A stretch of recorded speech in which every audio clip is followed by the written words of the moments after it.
Всем привет, с вами Mailstorm, и вы смотрите Датаскоп. Инт закончился, но совсем скоро стартует новый сезон и крутые катки.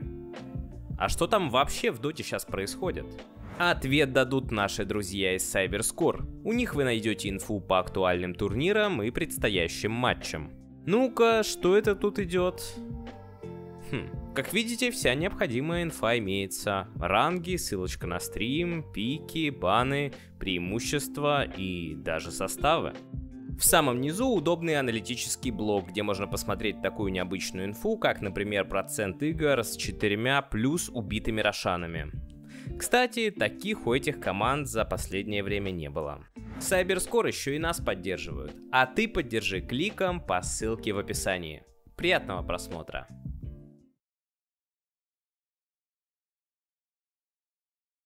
Позади TI, а вместе с ним огромное количество матчей и тем для разбора. Но начать мне хотелось бы с самого главного. Этот датаскоп о том, почему Тундра так легко выиграла за International 2022. Хорошая командная дота – сложная конструкция, состоящая из множества частей. Давайте представим ее как дом и попробуем разобраться, из чего же этот дом состоит, а также насколько он надежный и устойчивый. А поможет нам в этом вот такая визуализация. Для успешного выступления на турнире важны несколько основных элементов. Первый из которых – своя собственная стратегия. Она – фундамент нашего дома. Команда должна четко понимать, как и чем она будет играть, на что делать упор. Без этого понимания пятерка не сможет быстро принимать решения, а это, в свою очередь, чревато хаосом и неразберихой. Уже на данном этапе коллектив Снейкинга выгодно выделялся на фоне остальных.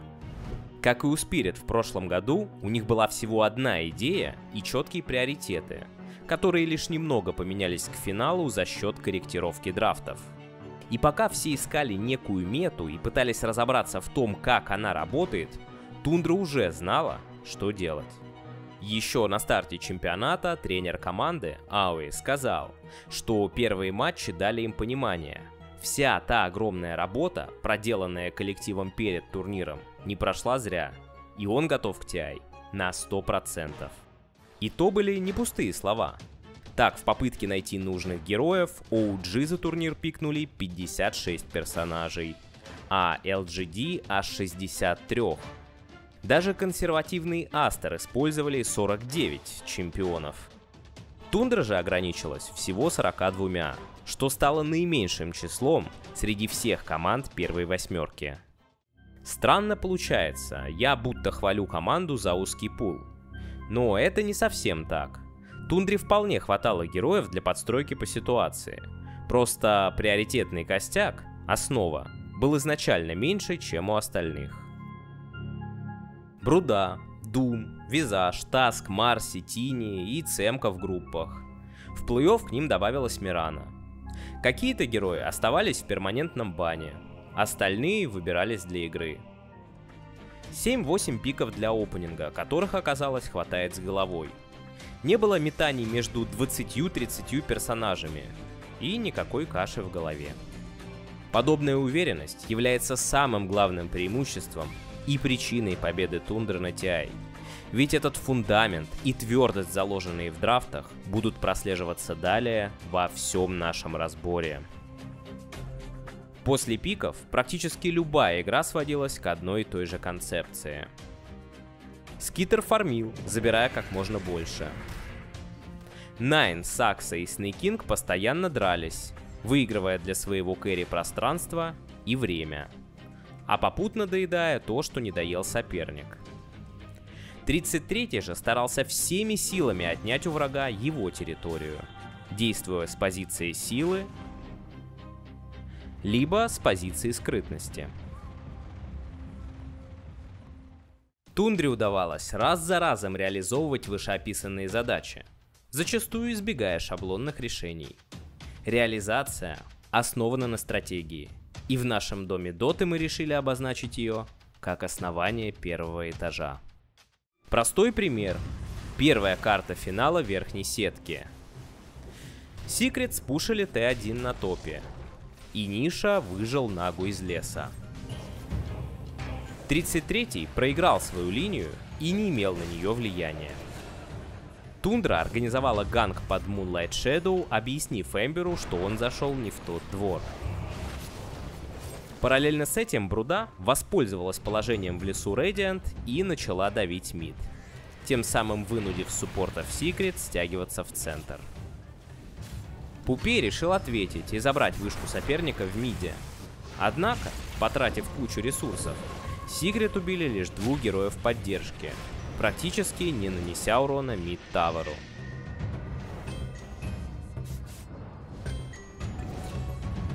Бруда же за это время успела доесть башню Radiant, а Скитер пропушил топ. Почему это решение Тундры было верным? В качестве альтернативы они могли шаблонно навалиться на вышку снизу и сломать ее. Но в таком случае Скитер и 33-й оказывались в одной зоне и не могли бы оба эффективно фармить. Более того, перетянув все силы вниз, Дайр отдали бы кучу времени сопернику для ответных действий. Что же вышло в итоге? Атаковав свой лес, Тундра освободили огромный кусок пространства для Наги, который умело забрала его с помощью иллюзий вплоть до вышки. Так коллектив Ауи выполнил первую задачу — обеспечить фармом Скитера. После этого Снейкингу, Сакси и Найну нужно было навязать драку, чтобы отвлечь соперника от фарма, пуша и вообще каких-то важных задач по игре. Драка, как мы видим, нашлась сама собой. Задачей 33-го в это время было забрать как можно больше ресурсов в открывшемся пространстве. Что он и сделал. Конечно, потеря Мирана и Тини в планы не входила. Но что поделаешь, все же против топ-2 команды мира играли. Да и у Найна был не лучший герой для тимфайтов на такой стадии. Тем не менее, ни один из коров не погиб, а строения устояли. А что же Скитер? Кэрри Тундры даже не дернулся в сторону центрального коридора, потому что целью его команды на всем данном отрезке было как можно сильнее раскачать Нагу. Сделай он ТП, потрать время или, что самое страшное, погибни в файте, все действия тиммейтов были бы слиты в трубу. А вот Кристаллис явно помышлял о том, чтобы присоединиться к драке, и потратил на это несколько секунд. Момент не критичный, но точно показывает, что хаоса и сомнения в действиях Secret было больше. Макака в качестве альтернативы вполне могла надамажить или даже снести Т1 на боте. Оставшиеся 4 героя Radiant после драки находились в полном недоумении и не понимали, что им делать дальше. А как итог вынуждены были разбредаться по карте, не добившись по сути ничего. Если посмотреть на эпизод глобально, то буквально за минуту Тундра полностью вернула себе контроль над своим лесом. Снесла Т1 на миде у Secret. При этом оставила вражеский лес как потенциально опасную территорию с затаившейся Брудой, без вижена Radiant на ней. Вынудила соперника потратить кучу ресурсов и возвращаться для защиты топа, заплатив за это всего 2 смертями суппортов. Всего лишь незначительный отрезок и такая пропасть между командами при его детальном изучении. Но этим преимущество Тундры не ограничивалось. Так, мы переходим к третьему пункту нашей стройки.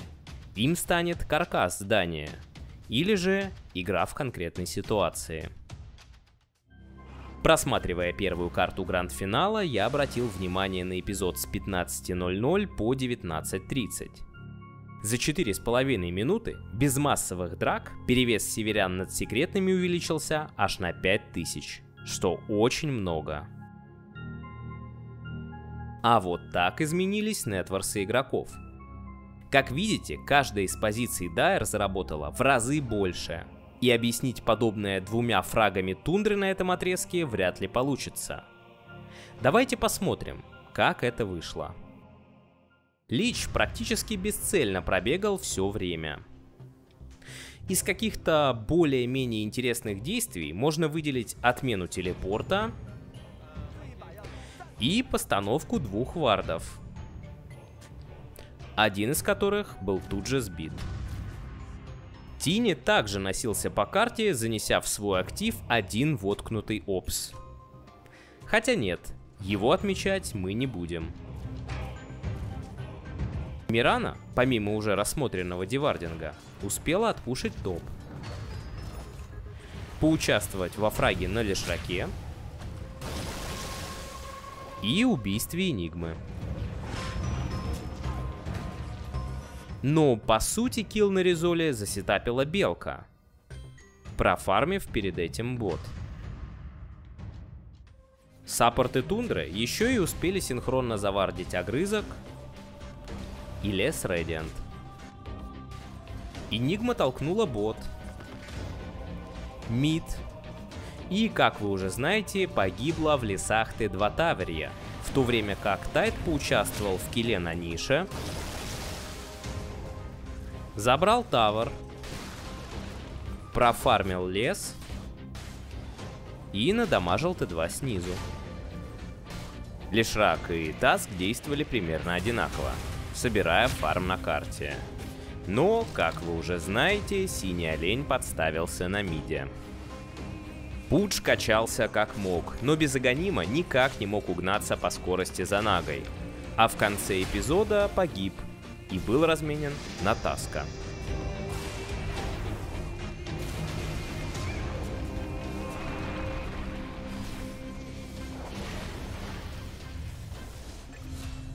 После чего Секрет поломились на тот самый поставленный Белкой вард и нарвались на подключение Наги Сирены, из-за чего лишились двух суппортов. Только вот, в отличие от прошлого разобранного нами эпизода, эти две смерти пошли бонусом к отданной инициативе и пространству, из-за чего преимущество Тундры возросло еще сильнее. Все, что делал Скитер помимо этого килла, люто бешено фармил. Вот так, практически без боя, был забран перефарм на первой карте гранд-финала. Тундра сделала в 2-3 раза больше полезных действий на каждой позиции. И вот, глядя на эту таблицу, скажите мне, мог ли результат этой партии быть другим? Ну а мы добрались до одной из фишек, ставшей стенами в доме Доты, который сложила Тундра. Я до сих пор считаю, что именно эта фишка помогла одолеть Астер на второй карте плей-офф. Да и в целом доставляла слишком много проблем соперникам. Этот аспект бывает сложно почувствовать во время просмотра игры, но он становится моментально понятен для людей, находящихся непосредственно на карте. Я назвал его легальным мапхаком. Обратите внимание, у Тундры почти в любой игре был персонаж по типу Визажа, Бруды, Зевса, ЦК, Наги, Клокверка или Бестмастера. Все эти герои могут давать очень много развединформации своими способностями. Я уже делал выпуск по Бруде от 33-го. Фишку, разобранную в нем на инте, использовали многие, но Тундра не ограничивались ей. На первой карте финала Венеров я нашел еще один отрезок, когда без обилия фрагов преимущество северян росло слишком быстро.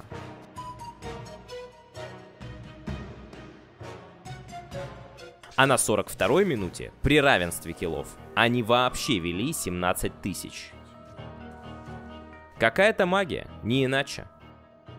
Давайте разбираться, почему так. С начала 30-й минуты, когда Секрет должны были зайти в свой лес и профармить его, на них надвинулась огромная армия пауков, раскрывая положение всех героев на карте. При этом сами паучки были рассредоточены и стоили копейки.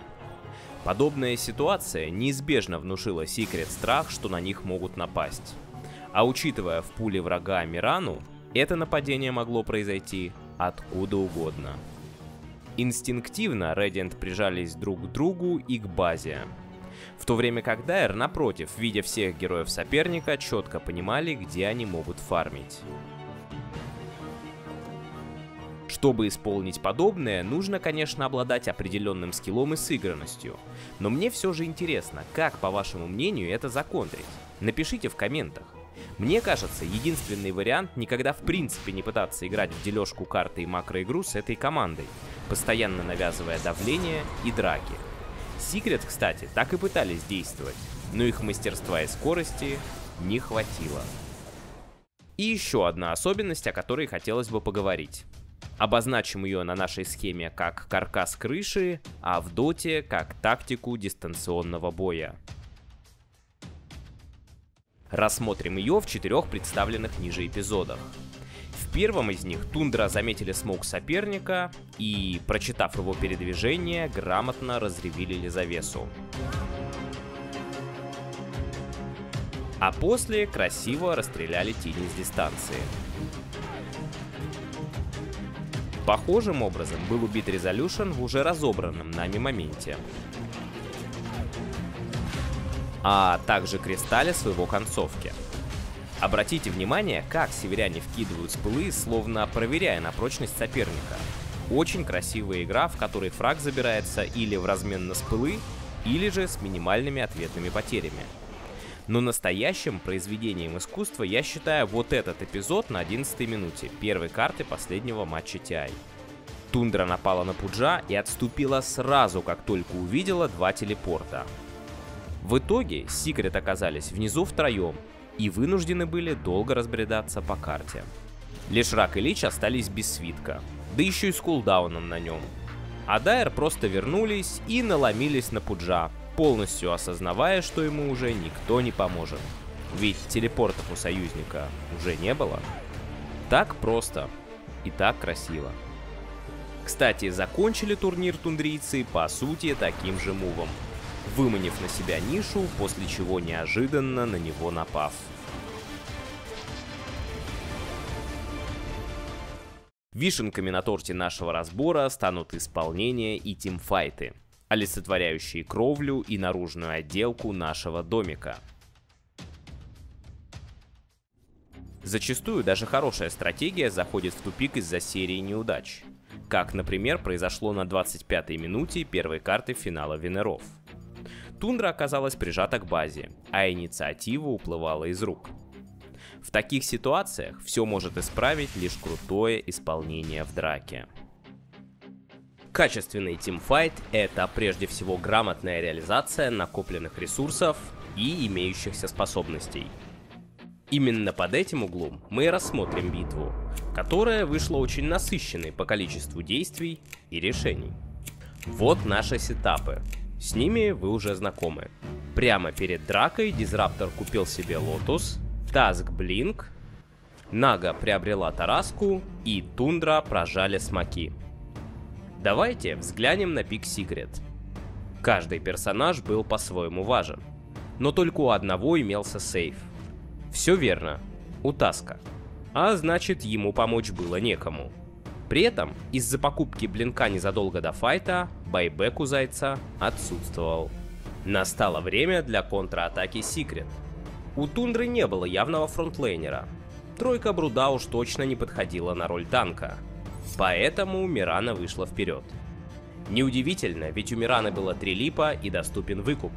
Снейкинг ворвался в стан врага, получил статик Шторм, Вуконг с команд и невероятно долго жил благодаря 2 астралам ОД с Аганимом. Потратив такие важные кнопки, Secret все же сделали фраг на Миране. Кстати, Дизраптор чуть было не умер от иллюзии Наги, но Kinetic Field позволил ему выжить. Ресурсы Secret еще не были исчерпаны. К этой драке они подошли с солидным преимуществом, поэтому решили продолжить наступление. Эмбер сбил Блинк Тини фистами. Магнус подвез его к своей команде. Сакса в панике тоснул носорога на свое прежнее место, ломая позиционку соперника. И Резоль получил сетку, а также Сайленс. Но не беда, ведь вовремя подоспевший Дизраптор снял дебафы Лотусом, и тройка Secret дала РП по 2 героям. Манки Кинг и Эмбер Спирит прожали БКБ, чтобы ничего не помешало им зафокусить соперника. Но не тут-то было. Как я и говорил, эта драка была полна событий и стратегических решений. ОД к ней подошел всего с 2 предметами — линза и Аганим. что, однако, позволило держать комфортную позиционку. С самого начала файта он стоял в сейве, не трогал врагов и только позволял им использовать способности, спасая своих тиммейтов в начале драки, в середине и в конце. Секрет просто не видели его на поле битвы, в то время как Тундра, и в частности Найн, видели все. И вот, когда все основные способности Radiant были уже использованы, настало время действовать. Нага поражала сон, понимая, что главные дэмэдж-дилеры Секрет уже в БКБ, а вот их тиммейты нет. Мирана использовала байбек и вернулась на стол. После чего прожала ультимейт, пряча всю команду в невидимости, на что у коллектива Пупея не оказалось детекшена. Тини инста сбил блинк Магнусу после сна и оставил его на месте, чтобы Снейк Кинг попал стрелой. И только в этот момент Найн появился в драке, чтобы астралом на Эмбера поставить жирную точку, а заодно и перевернуть ход игры. Именно эта стычка полностью вернула северян в игру. А учитывая, что серия закончилась со счетом 2-1, во многом решила судьбу матча. Так что подготовка подготовкой, а исполнение, как видите, никто не отменял. Крепкий дом вышел. Но тренер Тундры решил, что даже такой грозной команды может быть недостаточно для победы. Помимо великолепной подготовки своей игры, он сделал все, чтобы ослабить противника, поставив вокруг этого дома ограду. В финале верхней сетки Тундра допустила ряд ошибок на второй карте. К примеру, отдала Никса Зайцу, а также пикнула Primal Beast'а, который, как показали финальные дни, оказался переоценен. Как итог, Primal отсутствовал в драфте всего гранд-финала, а Никс не выбрался из ферстбана. При этом сам Пупей раз за разом отдавал северянам их лучшего героя Мирану, которая идеально подходила под описанные выше концепции легального мапхака и дистанционного боя. К слову, единственная проигранная карта на мейн-ивенте от Тундры была без Мираны, а всего подма появлялась в 8 из 10 пиков. И все же в арсенале Ауи были еще как минимум Руда, Дум, Таск и другие персонажи, выпускать из банов которых не хотелось. Так что сильно винить Климента я не буду. И если уж говорить про тактические хитрости, то всегда интересно смотреть за тем, как коллективы банят сильных персонажей друг другу, показывая подготовку. Но настоящим искусством я считаю раз за разом втюхивать оппоненту то, от чего он не откажется, при этом будучи готовым к данному решению на 100%. Это как предложение отдать LGD Тини в финале TI-10. Только вот Тундра сделала подобное не спонтанно, а заранее. Увидев, что Пупей рейтит лишь Рака, будущие чемпионы разработали коварный план на гранд-финал. Сперва они отдали лешего противнику, чего не делали весь поединок в Венерах, в надежде, что Секрет его пикнут. И были полностью правы. Tormented Soul улетел на ФП. Климент заглотил наживку. Мы уже много раз обращались к этой карте и показали, что дела у Radiant на ней были так себе. Но все должно было измениться на 28-й минуте, когда Тундру удалось подловить в рушпите. Кучно стоящие персонажи Дайер никак не могли пережить такой дичайший магический урон. Однако 33-я и компания приняли бой.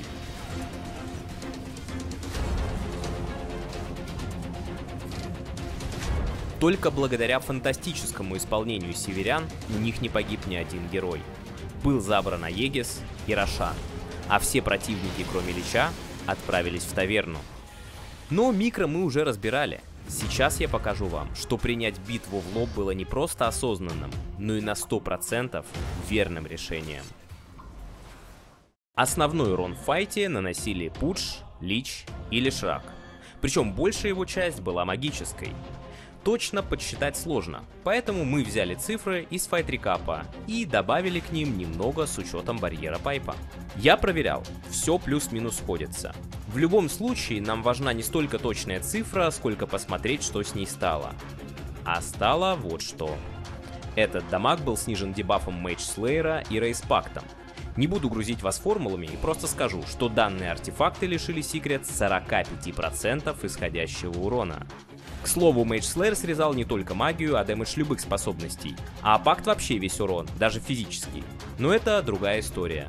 Нас интересует магия. Еще 400 единиц вобрал в себя барьер.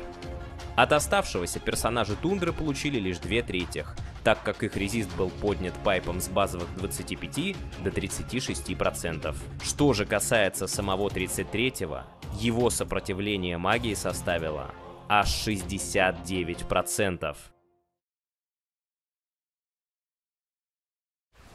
И если посмотреть на драку еще раз, то можно увидеть, что Тайд, находясь в эпицентре от начала до конца файта, практически не получал урона. Кстати, именно его артефакты давали все перечисленные резисты и дебафы. Получается, уничтожил в соло. Похожая ситуация возникла на второй карте, когда внезапно оказалось, что помимо Слеера на ЦК и Пакта на Визаже, еще и Шард Арквардена давал 40% резист к магии. А на третий против Пангальера и Медузы лось в принципе не смотрелся. Вот так герой, которого и Secret, и Liquid считали чуть ли не главной имбой патча, оказался куском мусора. Вернее, стал таким, нарвавшись на отлично подготовленных к нему бойцов АОИ. Как видите, Тундра действительно была куда лучше готова к турниру. Эта пятерка вместе с тренером по делу оказалась выше остальных на голову на этом инте. Отсюда и такой результат. Уверен, что в играх можно найти куда больше крутых моментов и решений, но даже при таком поверхностном взгляде не остается никаких вопросов о том, почему Тундра так легко выиграла The International 2022. Не забывайте, что поддержка рубрики через Бусти или даже лайк и комментарии нам очень важны. Спасибо за просмотр и до скорых встреч!